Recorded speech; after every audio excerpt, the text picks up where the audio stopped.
Hello dear student, कैसे हैं? मैं नीलकमल सर अपने official YouTube channel Purvanchal career classes पे आपका स्वागत करता हूं और पुनः उपस्थित हुआ हूं प्रैक्टिस सेट सेकंड के साथ।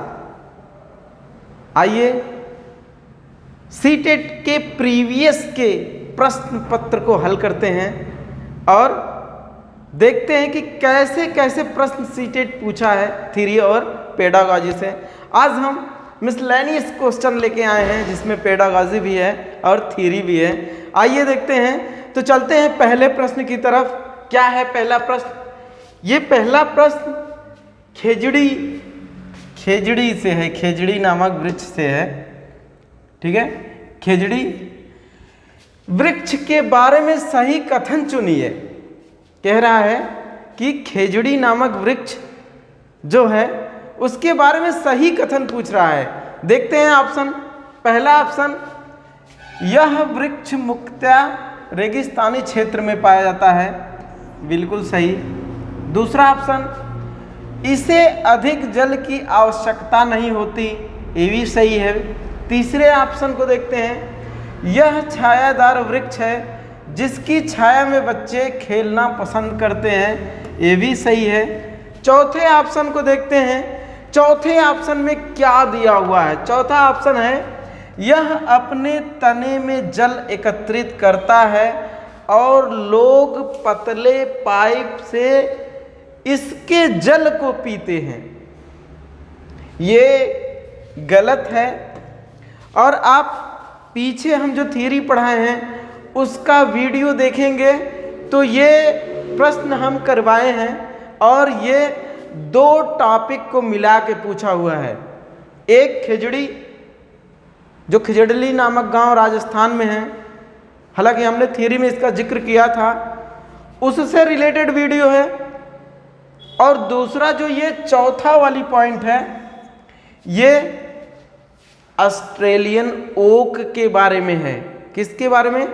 ऑस्ट्रेलियन ओक एक वृक्ष है, उसके बारे में दिया गया है। अब देखते हैं कि कूट रचित प्रश्न ये है, कूट रचित प्रश्न है।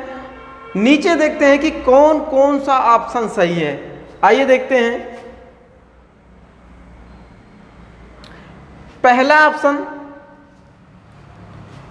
ऑप्शन क्या है? 1 और 3 सही है।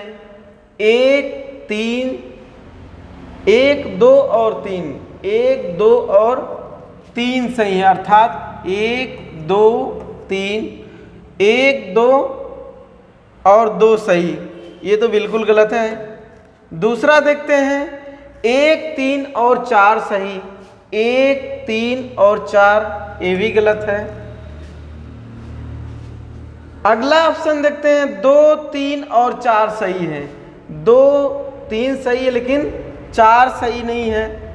अगले ऑप्शन को देखते हैं, 1, 2 और 4 सही है, ये भी गलत है। इसका मतलब है कि इस प्रश्न में लेखन त्रुटि है। क्या है? लेखन त्रुटि है। और वो त्रुटि कौन है? वो त्रुटि आपकी जो है वो पहले में है। इसमें जो है 1, 2 और 3, ये वाला ऑप्शन सही है। ये भी गलत, ये भी गलत, ये भी गलत। चूंकि पहला, दूसरा और तीसरा बिंदु सही है लेकिन इसमें लेखन में गलती हुई है, जिसकी वजह से जो पहला ऑप्शन है 1, 2 और 3 सही है।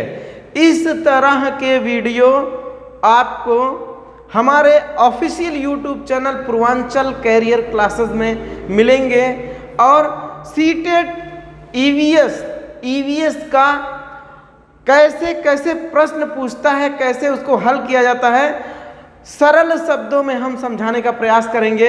और आप अंत तक बने रहिए हमारे official YouTube channel Purvanchal career classes पे और मुफ्त में पाइए सीटेट से संबंधित सारे वीडियो। अगले प्रश्न की तरफ चलते हैं। देखते हैं इसमें किसका वर्णन हुआ है। इसकी भी थ्योरी हमने पढ़ाई है। नंदू हाथी के नाम से उसका टाइटल था, नंदू हाथी। आइए देखते हैं इसमें क्या लिखा हुआ है। दूसरा जो प्रश्न है, इसमें पूछ रहा है हाथियों के विषय में नीचे दिए गया कौन सा कथन सही है। अर्थात 3 कथन इसमें गलत है और 1 कथन इसमें सही है। आइए देखते हैं। पहला ऑप्शन, हाथी अपना अत्यधिक भार होने के कारण बहुत आराम पसंद करता है। ऐसा कुछ भी नहीं है, इसको हमने थ्योरी में बताया है और सारे बिंदुओं का वर्णन किया है। अगर आप नहीं देखे हैं तो प्लेलिस्ट में जा करके देख सकते हैं। थ्योरी नंदू हाथी नाम से है, उसमें हाथी से संबंधित हर बिंदुओं का वर्णन हुआ है, उसी से ये प्रश्न पूछा हुआ है। दूसरे ऑप्शन को देखते हैं। 3 महीने के हाथी के बच्चे का भार सामान्यतः 2 कुंतल अथवा 200 किलोग्राम होता है। ये वाला पॉइंट सही है। अगले बिंदु को देखते हैं। वयस्क हाथी एक दिन में 2 कुंतल से भी अधिक पत्ते और झाड़ियां खा सकता है। ये भी पॉइंट हाथी से हमने पढ़ाया है और उसमें जो है 2 के बजाय 1 कुंतल होता है, 1 कुंतल या 100 किलोग्राम, 100 किलोग्राम। अगला जो है हाथी दिन में 8 से 10 घंटे सोता है, ये गलत है। 10 से 12 घंटे इसमें है, 10 से 12 घंटे है। अगर ये सही होता तब। आगे देखते हैं। इस प्रश्न का जो सबसे उत्तम आंसर है या सबसे उत्तम उत्तर है वो दूसरा है। 3 महीने के हाथी का वजन कितना होता है? 2 कुंतल होता है। कितना होता है? 2 कुंतल होता है। एक वयस्क हाथी एक दिन में 100 किलोग्राम से ज़्यादा पत्ते व झाड़ियाँ खा सकता है। और इसमें 200 किलोग्राम लिखा हुआ है। तो आइए, उम्मीद करते हैं कि आप समझ गए होंगे ये कैसा प्रश्न था, इसका आंसर कौन सा। अगर जो थियरी पढ़ा है वो तुरंत देख के बता देगा। आइए चलते हैं अगले प्रश्न की तरफ। इसमें किसका वर्णन हुआ है?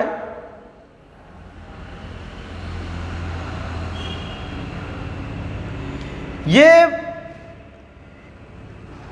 मोस्ट इंपॉर्टेंट प्रश्न है। इसको हमने कई बार थियरी पढ़ाते समय इसका हमने प्रैक्टिस भी आपको करवाया है कि ये हर बार सीटेट में पूछता है, हर बार पूछता है।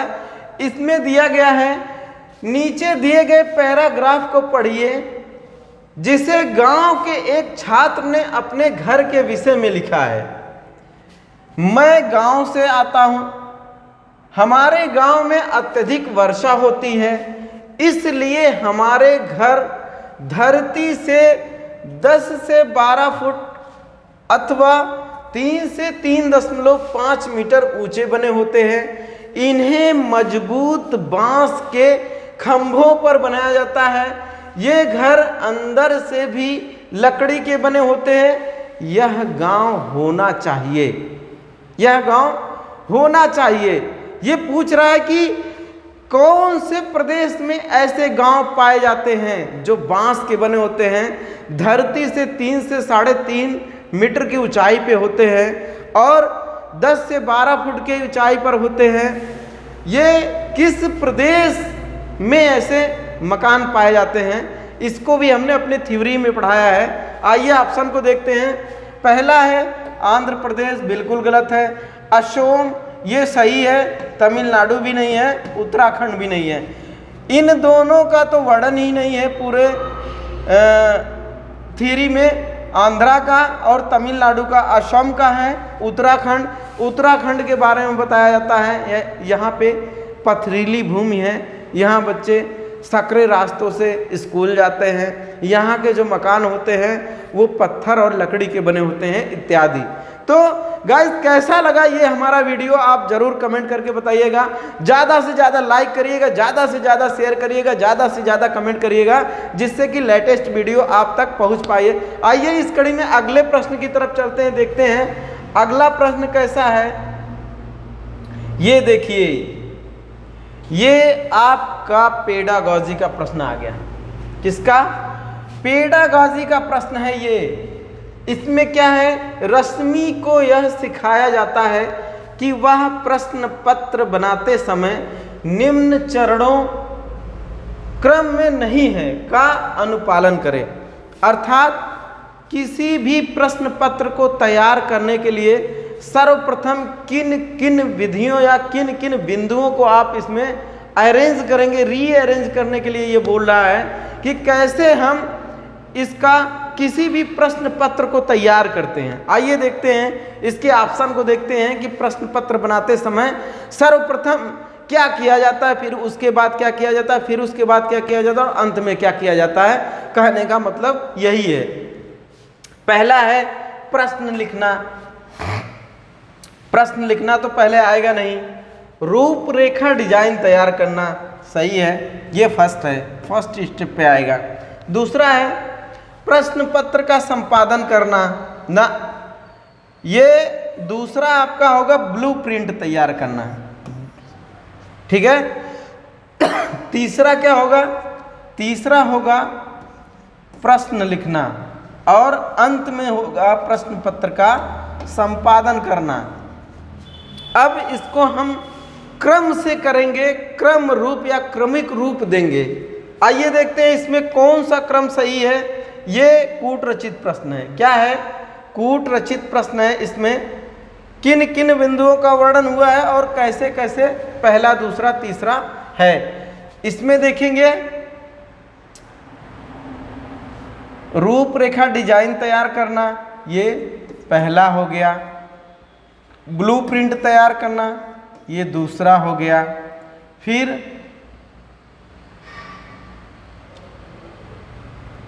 प्रश्न पत्र लिखना, ये तीसरा हो गया। और संपादन करना, ये चौथा हो गया। अर्थात 1, 2, 3 व 4। पहले ऑप्शन को चेक करते हैं, 4, 2, 1, 3, ये बिल्कुल गलत है। दूसरे को देखते हैं, 2, 4, 1, 3, ये भी गलत है। तीसरे को देखते हैं, 4, 3, 4, 3, 4, 3, ये भी गलत है। और चौथे को देखते हैं, 1, 2, 4 व 3, 1, ये भी गलत है। सही मामले में देखा जाए तो जो सही ऑप्शन है वो आपका कौन सा है, वो आपका ये वाला ऑप्शन सही वाला ऑप्शन है। कौन सा, पहले ये वाला सेकेंड। पहले पे क्या है, रूपरेखा डिजाइन तैयार करना। दूसरे पे होता है ब्लूप्रिंट तैयार करना। तीसरे पे होता है प्रश्न लिखना और चौथे पे होता है प्रश्न पत्र का संपादन करना। तो आपको ये भी गलत, ये भी गलत, ये भी गलत और दूसरा ऑप्शन सही है। ये पेडागॉजी का प्रश्न है। ऐसे प्रश्न बनते हैं। आइए अगले प्रश्न की तरफ चलते हैं। इसमें किसका वर्णन हुआ है, ये भी पेडागॉजी का है। किसका है, पेडागॉजी का है। क्या है, हरमन नाम दिया हुआ है।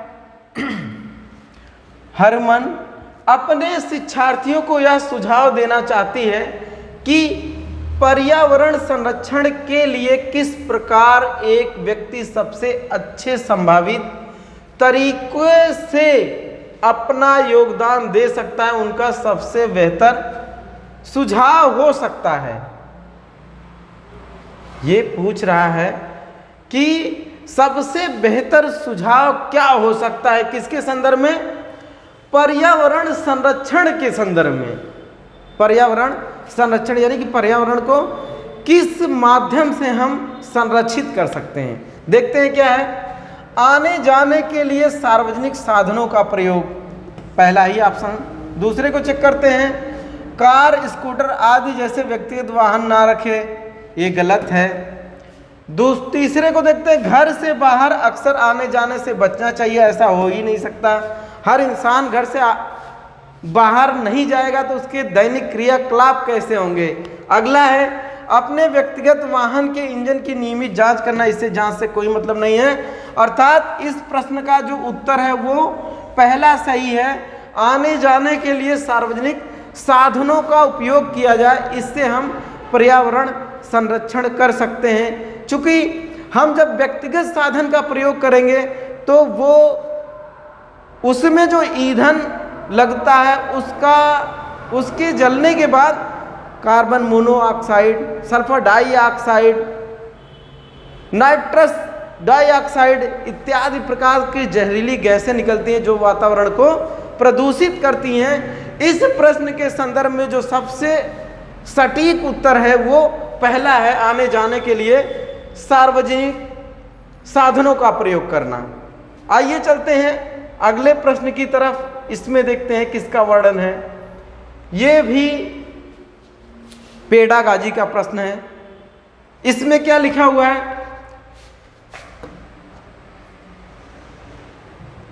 कक्षा 5 के शिक्षार्थियों में जिज्ञासा जागृत करने का निम्न में से सबसे प्रभावी तरीका। जिज्ञासा किसी चीज के बारे में बेहतर जानने की इच्छा जो होती है उसी को जिज्ञासा कहा जाता है। उसके बारे में पूछ रहा है। पहला प्रश्न, पहला ऑप्शन देखते हैं, अधिक हस्तपरक अनुभव प्रदान करना। कुछ सही है लेकिन पूर्णतः नहीं है। दूसरे को देखते हैं, लिखित कार्य में उन्हें अधिक अभ्यास देना, ये भी सही नहीं है। अक्सर इकाई परीक्षणों का आयोजन करना, ये भी सही नहीं है। इकाई परीक्षण से आप उनकी जिज्ञासा को नहीं जान सकते। गहन जांच परख और कल्पना परक प्रश्न पूछना, ये चौथा ऑप्शन सही है। क्योंकि एक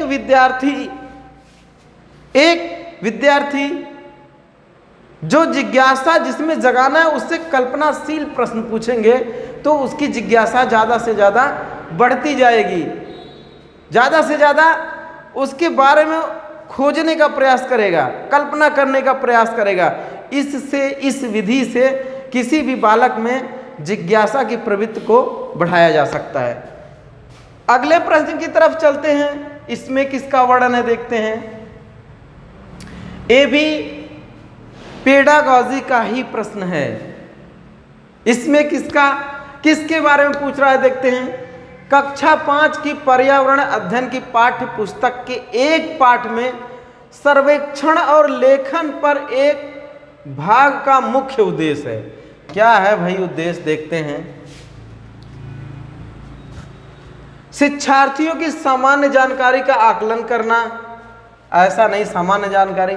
शिक्षार्थियों को अवसर उपलब्ध कराना कि वे चीजों को खोजे और सीखे, ये हद तक सही दिख रहा है। अगले ऑप्शन को देखते हैं, विषय की आधारभूत अवधारणाओं को सीखने में शिक्षार्थियों की मदद करना। ये सर्वेक्षण और लेखन की बात कर रहा है। आधारभूत अवधारणाओं को सीखने में शिक्षार्थियों की मदद करना, ऐसा नहीं है। अगले ऑप्शन को देखते हैं, शिक्षार्थियों के व्यवहारिक कौशलों में सुधार करना। तो इसमें जो सबसे सुइटेबल आंसर है वो ये वाला है, शिक्षार्थियों को अवसर उपलब्ध कराना कि वे चीजों को सीखें, खोजें और सीखें। ये ऑप्शन, दूसरा ऑप्शन सबसे सही है। क्योंकि जिस विद्यार्थी को जितना अवसर मिलेगा किसी भी चीज को सीखने के लिए, वह उतना ही बेहतर तरीके से उसको सीख सकता है, उतना ही बेहतर तरीके से उसको जान सकता है। आइए अगले प्रश्न की तरफ चलते हैं। इसमें देखते हैं किसका वर्णन है। ये भी देखिए आपका पेडागॉजी से संबंधित प्रश्न है। क्या है इसमें, वृक्ष संरक्षण की अवधारणा के बारे में शिक्षार्थियों को संवेदनशील बनाने के लिए गुंजन निम्नलिखित क्रियाकलापों का आयोजन करती है। गुंजन ये शिक्षिका है और किसकी अवधारणा, वृक्ष संरक्षण की बात हो रही है। और शिक्षार्थियों को संवेदनशील, सेंसिटिव बनाने के लिए, संवेदनशील बनाने के लिए किन किन अवधारणाओं का या किन किन क्रियाकलापों का आयोजन करती है? कौन करती है? गुंजन। आइए बिंदुओं को देखते हैं। पहला ये वाला ऑप्शन है, प्रत्येक शिक्षार्थी को इस बात के लिए प्रोत्साहित करना कि वे वृक्ष को अपनाएं और उसकी देखभाल करें। कुछ सही है। अगले ऑप्शन को देखते हैं, वन संरक्षण पर वाद विवाद प्रतियोगिता का आयोजन करना, ये भी कुछ सही है। वृक्षों पर आधारित पोस्टर निर्माण संबंधी प्रतियोगिता का आयोजन करना, ये भी सही है। शिक्षार्थियों को कटी लकड़ियों के भंडार दिखाना वांछित उद्देश्यों को प्राप्त करने में, ये तो 4 ऑप्शन दिया हुआ है प्रश्न के मुताबिक। अब अगला जो मेन तात्पर्य है इस प्रश्न का, अब वो नीचे की लाइन से आएगा। ये ऊपर दी गई गतिविधियों में कौन सी सबसे कम प्रभावी होगी? इस चीज को आप देखिएगा, सबसे कम प्रभावी की बात कर रहा है।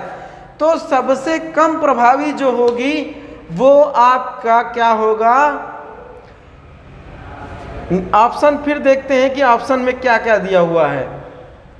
A, B, C, D 4 option दिया हुआ है। ये तो सही है, ये बिल्कुल सही है, ठीक है, ये बिल्कुल सही है। ये B भी सही है, C भी सही है, और सबसे कम प्रभावी जो है वो D है। और उसी की बात कर रहा है कि जो सबसे कम प्रभावी है वो कौन सा है? वो D वाला ऑप्शन है। अर्थात आपका चौथा ऑप्शन जो है वो बिल्कुल सही है। इसमें पूछा है कि कौन सी गतिविधि सबसे कम प्रभावी है। अरे कटी लकड़ियों के बंडल को आप किसी विद्यार्थी को दिखाएंगे तो क्या उससे उसको सीख मिलेगी? कुछ नहीं सीख मिलेगी। सबसे कम प्रभावी कटी हुई लकड़ियों को दिखाना, अर्थात डी वाला ऑप्शन सही है। आगे चलते हैं अगले प्रश्न की तरफ। ये भी पेडागॉजी का है। कक्षा 5 के शिक्षार्थियों को यदि यह समाप्त हो जाए, यदि यह समाप्त हो जाए, पाठ पढ़ाने के बाद शीला, ये टीचर है, प्रकरण के बारे में शिक्षार्थियों को समझाने के स्तर के बारे में जानने के लिए एक परीक्षण प्रशासित करती है, उसे यह जानकर आश्चर्य होता है कि एक बड़ी संख्या में शिक्षार्थी संबंधित अवधारणा को नहीं समझ पाए। इसका प्रमुख कारण क्या है? एक शिक्षक के द्वारा जब किसी अवधारणा को या किसी टॉपिक को शिक्षार्थियों को समझाया जाता है तो अगर प्रभावी तरीके से शिक्षार्थी उसको ग्रहण नहीं कर पाता है या आत्मसात नहीं कर पाता है तो इसका मेन रीज़न होता है पढ़ाने की टेक्निक, पढ़ाने की विधि। हमारे पढ़ाने की विधि में जब त्रुटि होगी तभी हम अपना प्रभावी तरीके से वाचन नहीं कर पाएंगे, जिससे कि स्टूडेंट किसी भी तथ्य को आसानी से सीख सके। आइए देखते हैं क्या क्या ऑप्शन है इसमें। उसने प्रकरण को पढ़ाने के लिए सही पद्धति का प्रयोग नहीं किया, अर्थात ये सही दिख रहा है। अन्य ऑप्शन को चेक करते हैं, क्या है अन्य ऑप्शन में? शिक्षार्थियों का संज्ञानात्मक स्तर अच्छा नहीं है, ऐसा नहीं है। शिक्षार्थियों का संज्ञानात्मक स्तर सभी का एक समान नहीं होता है, तो ये वाला ऑप्शन सही है, ये गलत है। अगले को चेक करते हैं। यह प्रकरण पाठ्य पुस्तक में शामिल किए जाने योग्य नहीं था, ये भी गलत है। शिक्षार्थियों को यह प्रकरण रोचक नहीं लगा, ऐसा कुछ नहीं है। इस प्रश्न का जो उत्तर होगा वो उसने उसके पढ़ाने की पद्धति सही नहीं थी, इस वजह से वो शिक्षार्थियों को तथ्य को आत्मसात नहीं करवा पाया। ठीक है, आइए अगले प्रश्न की तरफ चलते हैं, देखते हैं उसमें किसका वर्णन हुआ है। अब देखो, इसको भी हम थियरी में पढ़ाए हैं और कई बार पढ़ाए हुए हैं। ये वहीं से प्रश्न है। क्या है प्रश्न? हमारे देश के नीचे दिए गए किस भाग में खाने की चीजें जैसे टैपियोका और नारियल को लोग अपने घर के आंगन में ही उगाते हैं और इन्हें इनसे बने खाने का स्वाद बहुत अच्छा लगता है? ये टॉपिक हमने थियरी में पढ़ाया था और बहुत बार इस प्रश्न को हल कराया है। टैपियोका, लिंगहुफेन, नारियल के तेल में पकी हुई मछली, सरसों के तेल में पकी हुई मछली, ये सब हमने आपको थ्योरी में पढ़ाया है। और जाके आप डिस्क्रिप्शन बॉक्स में उस वीडियो को देख करके आप जो तथ्य आपसे छूटा है उसको आप पढ़ सकते हैं। इसमें दिया हुआ है टैपियोका की बात हो रही तो केरल, कहाँ पे? केरल राज्य में टैपियोका पाया जाता है। टैपियोका एक पौधा है, उसकी जड़ें नीचे होती हैं कंदमूल शकरकंद की तरह से, और उसका बना हुआ ये लोग भोजन करते हैं केरल के लोग। किसमें? नारियल के तेल में या नारियल में बने टैपियोका उनको अच्छा लगता है। अगले प्रश्न की तरफ चलते हैं। ये तो हलवा प्रश्न था, ये भी बढ़िया प्रश्न है। इस प्रश्न को भी हम करवाए हैं, लेकिन पूछने का तरीका अब की बार अलग है। देखते हैं क्या है। कोई डॉक्टर एक मरीज को खाने के लिए कुछ दवाइयां लिखता है और साथ ही गुड़, आंवला और हरी पत्तेदार सब्जियां जरूर खाने का सुझाव देता है। यह मरीज किस रोग से पीड़ित होना चाहिए? प्रीवियस के वीडियो में हम इस प्रश्न को करवाए हैं और उसमें डायरेक्ट पूछा हुआ है कि निम्नलिखित में से किसमें आयरन की मात्रा पाई जाती है, और इसी चीज को यहाँ पे पैराग्राफ के द्वारा घुमा के पूछा हुआ है। तो गुड़, आंवला, हरी पत्तेदार सब्जियां ये आयरन, और आयरन की कमी से कौन सा रोग होता है उसको चेक करते हैं। बुखार तो हो ही नहीं सकता है, तो दूषित पानी और मच्छर के काटने से होता मियादी बुखार, ये भी नहीं हो सकता। मलेरिया, ये भी नहीं हो सकता। इसका जो ऑप्शन है वो चौथा ऑप्शन है, अर्थात एनीमिया। एनीमिया नामक बीमारी जो होती है शरीर में आयरन की कमी की वजह से होती है, वही ये पूछ रहा है। ये सीटेट है भाई, ये डायरेक्ट नहीं प्रश्न पूछता, ये घुमा के पूछता है, आपके लॉजिक का टेस्ट करता है, आप कितने तर्कशील हैं इसका टेस्ट करता है। इस वजह से पैराग्राफ कभी देगा। हमने बार बार आपसे कहा है कि सीटेट कभी भी वन लाइनर क्वेश्चन नहीं पूछता है। अगर पूछता है तो इनकी संख्या बहुत कम होती है और ज़्यादातर घुमावदार प्रश्न पूछता है। आइए अगले प्रश्न की तरफ चलते हैं, देखते हैं इसमें किसका वर्णन हुआ है। ये भी थ्योरी का है। इस प्रश्न को भी हम प्रीवियस के वीडियो में करवाए हैं। क्या है? ये पंछी के बारे में पूछ रहा है। कुछ पक्षी हमारी तुलना में 4 गुना अधिक दूरी तक देख सकते हैं, ये पक्षी हैं। कौवा, चील, बुलबुल, ऐसा हो नहीं सकता। ये चील तो है लेकिन ये दोनों नहीं है। बांस, कबूतर, तोता, बांस तो है लेकिन ये भी ऑप्शन गलत है। चील, बाज और गिद्ध, ये ऑप्शन आपका बिल्कुल सही है। और ये कई बार पूछा हुआ है, कई बार पूछा हुआ है, अनगिनत बार। ये जब से सीटेट एग्जाम हेल्ड कर रहा है अमूमन हर बार ये प्रश्न पूछा हुआ है। तो मोस्ट इंपॉर्टेंट है, इसको आप नोट कर लीजिएगा अथवा नोट कर लीजिएगा। आइए अगले प्रश्न की तरफ चलते हैं, इसमें देखते हैं किसका वर्णन हुआ है। ये भैया देखो, ये प्रश्न पूछा हुआ है मैप से, चित्रण से। चित्रण भी है इसमें लेकिन हम थ्योरी में नहीं पढ़ा पाए हैं, इसके लिए हम माफी मांगते हैं, क्योंकि बहुत ही दैवीय आपदा से हम घिरे हुए थे और आ नहीं पाए पढ़ाने के लिए, और बड़ा साहस करके आप आ रहे हैं पढ़ाने के लिए। देखिए क्या है, ये भारत के मानचित्र में दिल्ली की बात कर रहा है। दिल्ली की स्थिति के सापेक्ष हिमाचल प्रदेश की राजधानी शिमला और मध्य प्रदेश की राजधानी भोपाल क्रमशः स्थित है। तो मैप को जब आप देखेंगे तो दिल्ली आपके मध्य में है। कहाँ पे है? मध्य। मध्य क्या? मध्य से थोड़ा ऊपर है, मध्य से थोड़ा ऊपर है। उसके उत्तर की तरफ क्या है? हिमाचल है, हिमाचल प्रदेश है। और नीचे की तरफ अर्थात दक्षिण की तरफ आपका मध्य प्रदेश है। ठीक है, तो देखते हैं क्या है। उत्तर पूर्व और पश्चिम में ये तो गलत है, दक्षिण पश्चिम और दक्षिण में ये भी गलत है, उत्तर और दक्षिण में ये ऑप्शन सही है। अर्थात ये मैप से देख के आप इसको निकाल सकते हैं कि दिल्ली के सापेक्ष हिमाचल प्रदेश की राजधानी कहाँ अवस्थित है और दिल्ली के सापेक्ष मध्य प्रदेश की राजधानी भोपाल कहाँ अवस्थित है। एक उत्तर दिल्ली के है और दूसरा आपका दक्षिण में स्थित है। तो इस प्रश्न का जो ऑप्शन सही है वो तीसरा ऑप्शन सही है, उत्तर और दक्षिण। तो अगले प्रश्न की तरफ चलते हैं, देखते हैं इस प्रश्न में किसका वर्णन हुआ है। आइए देखते हैं अगले प्रश्न में किस चीज के बारे में पूछा हुआ है।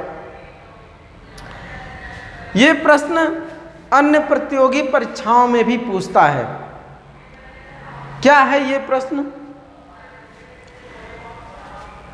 कांसा, ब्रॉन्ज दो धातुओं का मिश्रण है।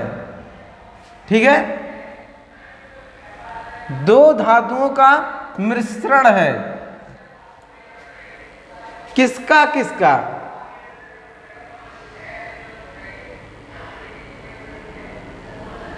किसका मिश्रण है?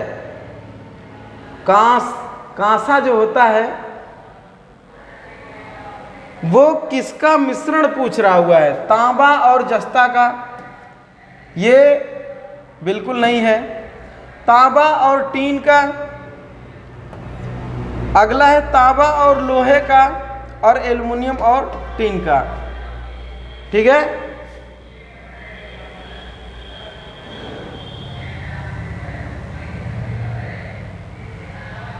इसका ऑप्शन जो सही है वो मेरे ख्याल से ये वाला है।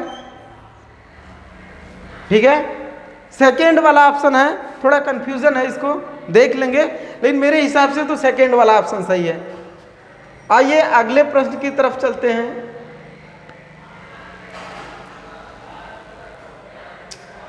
ये पूछ रहा है निम्नलिखित में खाना बनाने के तरीके के बारे में पूछ रहा है। किसके बारे में? निम्नलिखित समूहों में से उस समूह को चुनिए जिनमें खाना पकाने के तरीके ढंग दिए गए हैं। खाना, हर किसी के घर में खाना पकाया जाता है, उसका तरीका अलग अलग होता है। देखते हैं इसमें खाना पकाने के किन तरीकों का वर्णन हुआ है। पहला है उबाल कर, ये तो सही है, लेकिन गूंथ करके नहीं पकाया जाता है, भून करके ये भी पकाया जाता है। दूसरे ऑप्शन को सेक कर सही है, उबाल कर सही है, लेकिन बेल कर नहीं। तीसरे ऑप्शन को तल कर, भिगो कर, भून कर, ये सही नहीं है, दो सही है। चौथे ऑप्शन सेक कर, तल कर और भून कर, ये वाला ऑप्शन आपका बिल्कुल सही है। तो इस प्रश्न का जो आंसर मिला आपको वो चौथा है। किसी भी खाना को आप या तो सेक करके खाएंगे, या तो भून करके खाएंगे, या तो फिर पका करके खाएंगे। आइए अगले प्रश्न की तरफ चलते हैं। इसमें किसका वर्णन हुआ है देखते हैं। ये बहुत बार पूछा हुआ है, इसमें तो वन लाइनर पूछा हुआ है। हालांकि वर्तमान में इस टॉपिक से संबंधित जो प्रश्न है वो हट के पूछता है, डायरेक्ट ऐसे नहीं पूछता है। ये प्रीवियस का पेपर, कई सालों का पेपर है, उस समय ऐसा पूछा जाता था, लेकिन अब इसी से रिलेटेड जो टॉपिक है वो बछेंद्री पाल से पूछता है। माउंट एवरेस्ट पे चढ़ने वाली बछेंद्री पाल के बारे में, ये भारतीय पर्वतारोही हैं, इनके बारे में पूछता है। और इसमें इस प्रश्न में पूछा हुआ है, डायरेक्ट पूछा हुआ है, क्या है? माउंट एवरेस्ट के बारे में सही कथन चुनिए। क्या है भैया सही कथन? यह जम्मू और कश्मीर का भाग है, इसकी चोटी की ऊंचाई 8900 मीटर है। 8900 क्या इसकी क्या है 8,848 मिलता है। कितना? 8,848, कहीं कहीं 8,850, ये मीटर है, ये मीटर है। इसमें 8900 हर में दिया हुआ है, ठीक है। 89, 89, 89, 98, 50, ये तो बिल्कुल गलत है। दो ऑप्शन तो बिल्कुल गलत है। ये वाला या भारत का भाग हो ही नहीं सकता, तिब्बत का भी भाग नहीं है, या जम्मू कश्मीर का भाग नहीं, या नेपाल का भाग है। किसका भाग है? नेपाल में इसको सागर माथा के नाम से जाना जाता है। किसके नाम से जाना जाता है? सागर माथा, सागर माथा। इसको भी आप नोट करिएगा, ये भी कई बार पूछा हुआ प्रश्न है अन्य प्रतियोगी परीक्षाओं में कि सागर माथा किसे कहा जाता है। सागर माथा माउंट एवरेस्ट को कहा जाता है। माउंट एवरेस्ट कहाँ अवस्थित है? माउंट एवरेस्ट नेपाल में अवस्थित है। इस तरह अगले प्रश्न की तरफ चलते हैं। इसमें किसका वर्णन हुआ है देखते हैं। ये देखो, हमने पहले ही बताया था आपको, जो पहला खेजड़ी वाला था उसके 3 ऑप्शन खेजड़ी से संबंधित दिया हुआ था और एक ऑप्शन ऑस्ट्रेलियन ओक से डाल दिया था, और उसमें कूट मिलान पूछा था निम्नलिखित में कौन सा ऑप्शन सही है। तो ये ऑस्ट्रेलियन ओक वाला जो प्रश्न था, जो बिंदु था, उसको छोड़ के बाकी 3 बिंदु सही था, और कूट मिलान का था उसको हमने करवाया है। पहला क्वेश्चन इसमें क्या पूछा है देखते हैं। इसमें पूछा हुआ है रेगिस्तानी ओक। क्या है? रेगिस्तानी ओक की बात कर रहा है। ये बहुत इंपॉर्टेंट, इससे भी कई बार पूछा हुआ है। एक पेड़ का नाम है जिसकी जड़ें उस गहराई तक जमीन में भीतर जाती है जब तक कि पानी तक ना पहुंच जाए। इस पेड़ की जड़ों की गहराई इस पेड़ की ऊंचाई की लगभग 30 गुना होती है। ये इंपॉर्टेंट है। यह पेड़ कहाँ पाया जाता है? राजस्थान में अगर पूछेगा तो खेजड़ी पूछेगा, खेजड़ी से पूछता है, ठीक है। अबू धाबी में तो पूछता ही नहीं, अभी अबू धाबी की मुद्रा पूछता है, ठीक है। ऑस्ट्रेलिया में पाया जाता है और रूस में नहीं पाया जाता। तो इसका जो आपका सही ऑप्शन है वो आपका दूसरा ऑप्शन, सॉरी, इसका ऑप्शन जो सही है वो ऑस्ट्रेलिया, तीसरा ऑप्शन सही है। खेजड़ी के वृक्ष के बारे में जो अगला प्रश्न देखते हैं क्या है। ये मोस्ट इंपॉर्टेंट क्वेश्चन, ये भी कई बार पूछा हुआ है। इसको भी हम थियरी में पढ़ाए हैं। उसका टाइटल है अनीता की मधुमक्खियां। उस टॉपिक से ये प्रश्न है, बिहार राज्य के लोगों के लिए मधुमक्खी पालन की सबसे अच्छी अवधि कौन सी होती है? अर्थात मधुमक्खी पालन किस महीने में शुरू किया जाता है? इस 1 लाइनर क्वेश्चन है, पूछा हुआ है। देखते हैं। जनवरी से मार्च बिल्कुल गलत है। अप्रैल से जून बिल्कुल गलत है। अक्टूबर से दिसंबर ये बिल्कुल सही है, और जुलाई से सितंबर बिल्कुल गलत है।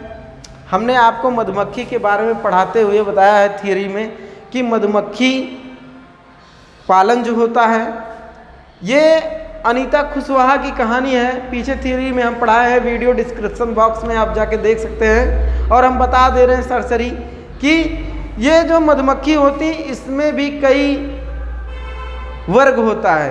रानी मक्खी होती है, अंडे देने का काम करती है। नर मक्खी होता है, प्रजनन करने के लिए होता है। और श्रमिक मक्खी होती है, वो रस लाने के लिए, बच्चों का पालन पोषण करने के लिए होती है। और सिपाही मक्खी होती है, छत्ते की रखवाली करने के लिए। और सेम सिम्टम या सेम ऐसे कैटेगराइज जो होता है, ऐसे वर्गीकरण होता है, वैसे चींटी में भी पाया जाता है और ततैया में भी पाया जाता है। सेम ऐसे रानी चींटी, रानी ततैया। तो आज का जो वीडियो रहा यहीं तक रहा। कैसा लगा वीडियो आप कमेंट करके ज़रूर बताइएगा। ज़्यादा से ज़्यादा लाइक, ज़्यादा से ज़्यादा शेयर, ज़्यादा से ज़्यादा कमेंट करिए, ज़्यादा से ज़्यादा सब्सक्राइब करिए। फिर मिलते हैं अगले प्रैक्टिस सेट के साथ अगले दिन। तब तक के लिए जय हिंद।